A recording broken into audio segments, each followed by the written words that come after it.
There are so many transfers expected to join this Colorado football program. We had to split this analysis video up into two. We already had talked about some of the impact offensive players that are going to be expected to join this program here in about a month.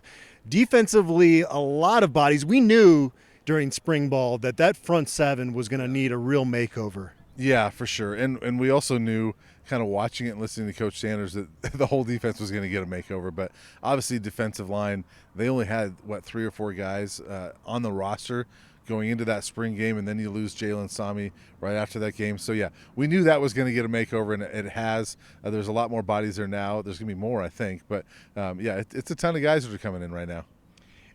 When I look at the group of incoming defensive transfers, one of the guys that really stands out is Derek McClendon, a guy that played a lot of football and got better every year at Florida State, and last year started 12 games. I would expect him to come in and have a pretty big role. What are your thoughts on him, and just who stands out when you look at that group? Yeah, he's the one guy they've added in this spring round that was a starter last year, and he's a guy that's kind of more proven than the other guys that, I like him, and he's one that he was productive at Florida State. I think he can be productive here and get him in a defense that, allows him to kind of do what he can do. I think I'm excited about him. I think he's one of the guys that fans are excited about as well. He had some sacks last year. This team needs sacks. They need a lot of them, and I think they got some guys that were here in the spring that are going to do that. But Jordan Dominic being one of them. But Derek McClendon is a guy that I think that people ought to be excited about. And Amari McNeil is another one that he's still a young guy from Tennessee that he didn't play a ton last year, but as he grows, I'm excited about him as well. I mean, I think that's a guy that can be productive here. If not this year, maybe next year. He's still got 3-4 years of eligibility left, so he's definitely one. And those Old Dominion guys are interesting because they played, but they didn't start. But they had some production with them as well. Like D.V. Harris, wasn't a starter, but he had some sacks. He had a couple pick sixes in his career. There's 2 years there. And Chaz Wallace was a guy that, he looks the part, right? Mm-hmm. And he's a guy that, had some production there as well. So I'm excited about those guys as well to see what they do. I think it's an intriguing group because there are so many guys that are, somewhat unproven. And I know Colorado fans are going to be really anxious to chart Savelle Smalls in his development here because he was a 5-star recruit coming out of high school. He did play in some games his first 3 years at Washington. I had 17 tackles, something like that last year. From what I understand is he was expected to have a pretty big role on Washington's defense going forward. So it's not that he was a complete bust, but they had some experienced guys in front of him when he came in. So I'm anxious to see how he fits in. If you're going to take flyers, and you've got to in the portal, because we keep hearing there's not a ton of real top-level talent in this. There's a lot of question marks with these guys. I want to take a questionable guy that was a 5-star recruit coming out of high school. Yeah, and he's one. I asked a Washington writer about him a little bit, and he said he was probably over-recruited, overrated coming out of high school, but still a good player, and one that let's be honest, Washington's had good defenders, and he's been behind good players as well. So is he one? He's just one of these guys. I talked to Jaquez Robinson from Alabama. We'll get to in a second, but he said to me, he said, I think this is an interesting group because you got a lot of guys that are on a mission to prove themselves after not really living up to what they were supposed to do at their previous school, and Jaquez is one of them, right? There's a lot of guys that he said for whatever reason they felt like they didn't get their fair shake at their old school, whatever, that they're going to come in on a mission and sort of have a chip on their shoulder. And I look at Savelle Smalls kind of like that. I mean, there's a fresh start for a lot of these guys, and Savelle Smalls is one of them. Jaquez Robinson is one. Amari and Cooper, all these guys. Fresh starts are huge for people, and I think that if they can capitalize on that, to your point, Savelle Smalls, that's the type of guy. Fine, let's take a flyer on a guy like that. See if a fresh start does something for him. Well, that's what Coach Prime and this staff is banking on, right? Yeah. To come in here with the thought that this was a program that was 1-11 last year, that we've got to almost completely change house.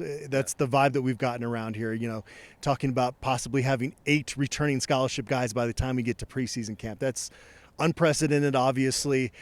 So you have to bank on that these guys are going to mesh pretty quickly. We did hear, I think it was Jordan Dominic that said a lot of us transfers meshed really quickly because we're all in the same position and we have that sense of urgency. So if this is going to work, to Jaquez's point there, that's got to be the mentality that gets this team to compete quickly at a high level. Yeah, and Jaquez basically said the same thing to me without even being here. He said, "Hey, I think we'll mesh because of that." Jordan Dominic said they did mesh because of that. D.V. Harris said, I asked him, I said, "Is there some comfort in knowing you're going to be with all these other transfers?" He says, "Well, yes and no." He goes, it's uncomfortable though, because we're all gonna be competing pretty hard for these spots. We know that these spots are at a premium here, and so it's rather uncomfortable, but I like it. So there's a lot of these guys that they know what they're getting into. Each of the guys I've talked to that are in this round, and it's not everybody, but they've all said, "I know what I'm getting into. Like, I know, we've seen all the videos. I know it's going to be a lot of hard work. I'm ready for it." So if these guys can bond through that, I think that's one of the more fascinating elements of this team. I know this is more about defense, but the whole team is. People are wondering, like, how is Deion Sanders going to mesh 75 new players, or whatever it is? And I think that's how he's going to do it. Is you get a guy that is obviously a master motivator. When you watch him, to a bunch of guys that are on a mission and that want to fight for the same thing. Maybe they'll have team chemistry through not having team chemistry. If that's a good way to say it. I don't know if that's the right way to say it or not, but you know what I mean. Yeah. Well, one of the areas that's going to have a critical eye on it this fall is going to be that defensive line group, because Jalen Sami and Naeem Rodman had played a lot of football here, and Tyus Martin was a guy that some folks were pretty excited about. So they bring in a lot of bodies there. You had Shane Cokes come in this spring and Leonard Payne, so it's going to be a fresh group of guys in there. That is one part where, like, are those guys going to be better than the guys that hit the portal in the spring? Yeah, and I think that's one of the big question marks, because I look at it and say, well, I would rather have Jalen Sami and Naeem Rodman, because I know what they are, and I like Jalen Sami. I thought he was a good player, but are these guys better? We're going to find out. This staff likes them better, and so that means they're going to be better in this defense, you would think. Yeah. Going back to Jaquez Robinson and Amari Cooper, I like those guys in terms of the size they have as corners. It gives you some flexibility back there. If you have a scenario where Travis Hunter and Cormani McLean are taking a lot of the snaps at corner, to be able to get your best defensive backs on the field, I like that those guys can be moved around. Yeah, for sure. And I asked Jaquez Robinson, where do you see yourself playing here? And he kind of was coy about it. And he said, I don't know if I should be keep it a secret or not. But he did tell me that he's talked to Coach Charles Kelly about playing everywhere, and he was playing some star at Alabama. He'll play some safety, he'll play some corner. He is a big guy. I think let's see, what's he at? 6'2", 199. So he's a big guy. He can play some safety, play some star.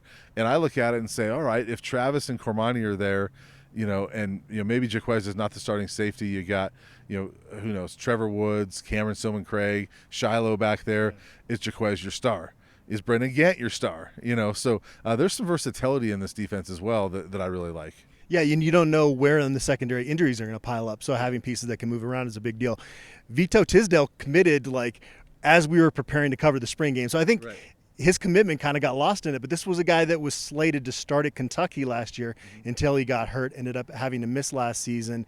And then you bring in Roderick Ward from the lower level, but he was a first-team all-conference guy at the FCS level. So if you're going to trade Jeremy Mack for a guy like that in terms of depth and a guy that can maybe fight for playing time at safety or be a big part of special teams, that's a couple other pieces that they've had that I think are going to have a role on this team. Yeah, and Jeremy Mack had some production last year. He had a lot of tackles, obviously.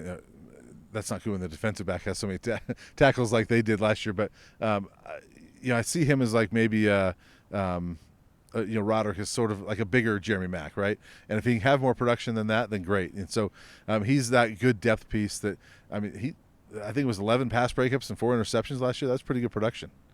Well, we know Colorado fans are going to be using their roster a lot this upcoming season. It's use the word unprecedented. I don't know if there's a better word, because that's what's happening here in Boulder, Colorado in 2023. Yeah, it's unlike anything we've ever seen, and not just us, but college football has never seen anything like this. And it was just recently that the max was really 25 guys you could bring in a recruiting cycle, and there was ways to fudge those numbers, right? But it was basically 25. They're going to have over 75 new scholarship guys. That's 3 recruiting classes in one off season, and for you especially that does all the recruiting stuff, the heads are spinning here trying to keep track of everybody, and that's why I've got lists and they're color coded and things like that because I don't know who is what, and we used to be able to like sort of memorize what the class was or who was in the class, but now it's like, who's going to memorize 75 guys? So it's good though. You want to get out of your comfort zone into your growth zone. Coach Prime coming to Boulder has pushed us into our growth zone because this has been a whirlwind 4 months, and we'll get some downtime in June and be ready to go when things get heated back up. But yeah, it's been nonstop in terms of coverage. I mean, there hasn't been a day where there hasn't been some type of news story coming out of this program in some way or fashion, whether it's social media post or a commitment, it's just every day. Yeah, and somebody asked me the other day, like, well, so what are you doing now that football's over? I'm like, it's not over. Like, I didn't leave my house last week, and I was still busy, every day last week. So there was so much movement and commitments, and guys that are coming in, so you want to go watch them a little bit and read up about them. And so a guy commits, and so you go learn about him, and then you try to interview him. And so there's all these guys, and there's still probably 20 more guys that we don't know yet that are going to be here that we're going to try to track down as well. We're getting there, though. Slowly but surely, they're starting to fill up that list of scholarship commitments, and before you know it, we'll be diving into preseason camp. Brian, we'll be back with more analysis before then, though, because there's just so much going on with this football program.